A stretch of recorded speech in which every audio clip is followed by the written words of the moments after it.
Welcome to the MK11 Ultimate Breakdown, Sindel. In this remix of our ongoing character breakdown series, we're returning to a number of familiar faces now that the game enables custom moves in competitive play. This time we're taking a look at the Mortal Kombat Screen Queen, Sindel. Haircut is Sindel's staple launching special. It's 2 slots, so it is expensive, but it does grant a versatile high damage launch, adding strong damage to great buttons that might normally not get it, and conversions off any hit. Sindel has many air specials. Deadly Echo is a katana-style float that can be used in the air raw or cancelled into from jumping attacks, adding some tricky mobility to already good air normals.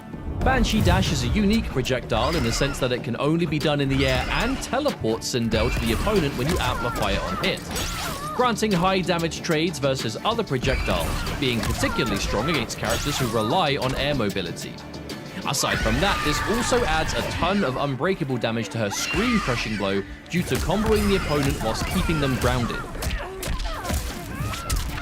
Low Star Screamer is a classic Sindel projectile, but is notably good in MK11 due to it being a low that she crouches to fire, making it another strong zoning tool versus characters with high projectiles, and also adding an element of mix-up due to her base overhead attacks. Whip and Flip is an overhead that travels great distance and has a launching crushing blow if it counter hits a crouching or low attack. This mainly sees use as an overhead option for mix-up elements or for its mobility if used on the read of a projectile, for example.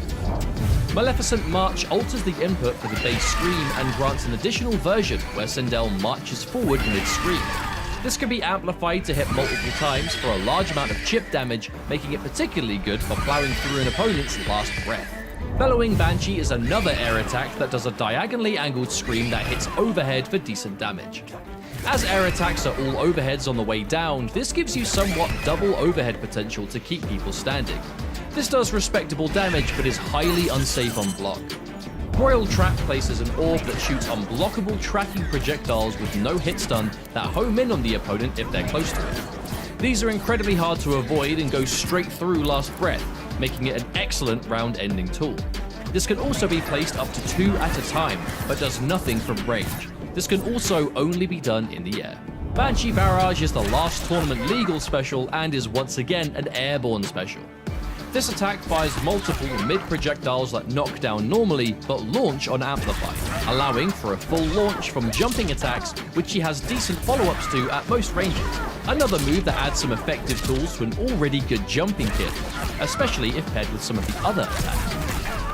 Sindel is a powerhouse with constant overhead low aggression a lot of the time and a dangerous air presence with the right moves. She, like many characters, has a variety of ways to be utilized properly, as we see often in the MK11 Open series. Whether it's mix-ups, mobility, or raw damage, we are sure you'll find your favorite way of playing Sindel in MK11 Ultimate.